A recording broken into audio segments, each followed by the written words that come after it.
So you're looking for a dog trainer in Huntingdon Valley? Well, you are in exactly the right spot. We're going to walk through everything you need to know so you can feel really good and confident about the choice you make for you and your best friend.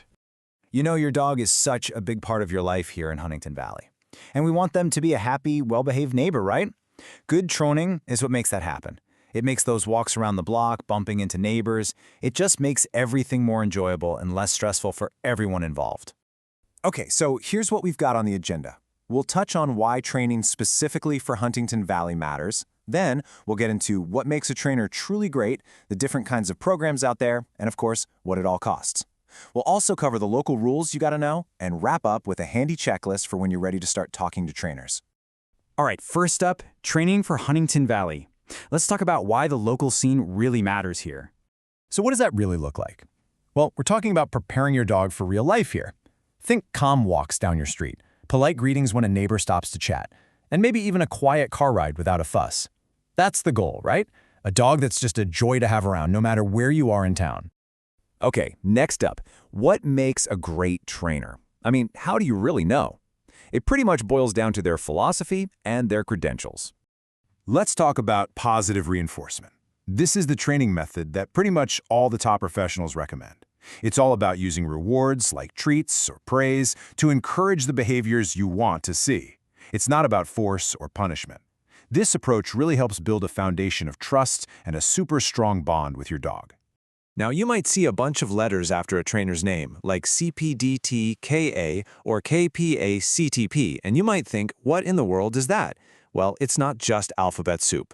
These are key certifications. They mean the trainer has actually passed some tough exams and is serious about keeping up with their education. Think of it as proof they know their stuff. For example, a CPDTKA is all about science-backed training, while something like CBCCKA tells you they have extra expertise with trickier behavior problems. All right, so you know what makes a good trainer. Now, let's figure out what kind of training program is the right fit for you. You've got a couple of main options. Group classes, they are awesome for getting your dog used to being around other dogs and people. You know, learning to listen even with distractions. But if you're struggling with something specific at home, like maybe your dog goes bonkers when the doorbell rings, private lessons are where it's at. You get that totally customized plan just for you. And hey, there are other choices too. In-home training brings the expert right to your living room, which is perfect for tackling those at-home issues. Then you've got board and train programs. Think of it like a training boot camp for your dog.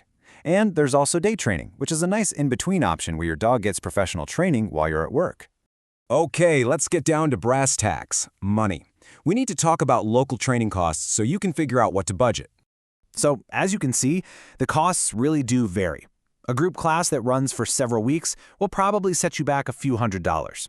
Private lessons, you're typically looking at over $100 a pop. And those really intensive programs, like board and train, well, they're a much bigger investment. But for some dogs and some situations, they can be incredibly effective. Next, we've got to talk about the local rules. Knowing the laws is just part of being a good dog owner around here. Here's a little local quirk for you. Huntingdon Valley actually sits in 2 different townships. So depending on where you live, you'll be looking at rules from either Lower Moreland or Abington, on top of the Montgomery County and state laws. Okay, this one is pretty straightforward. Your dog needs to be on a leash, and that leash can't be longer than 6 feet. This applies pretty much everywhere in public, sidewalks, parks, you name it, unless you're in a spot that's specifically marked as off-leash. And another big one, once your dog is over 3 months old, 2 things are required by law. First, a current rabies vaccination. Second, you need to get a local dog license. You'll have to show proof of that rabies shot to get the license from your township.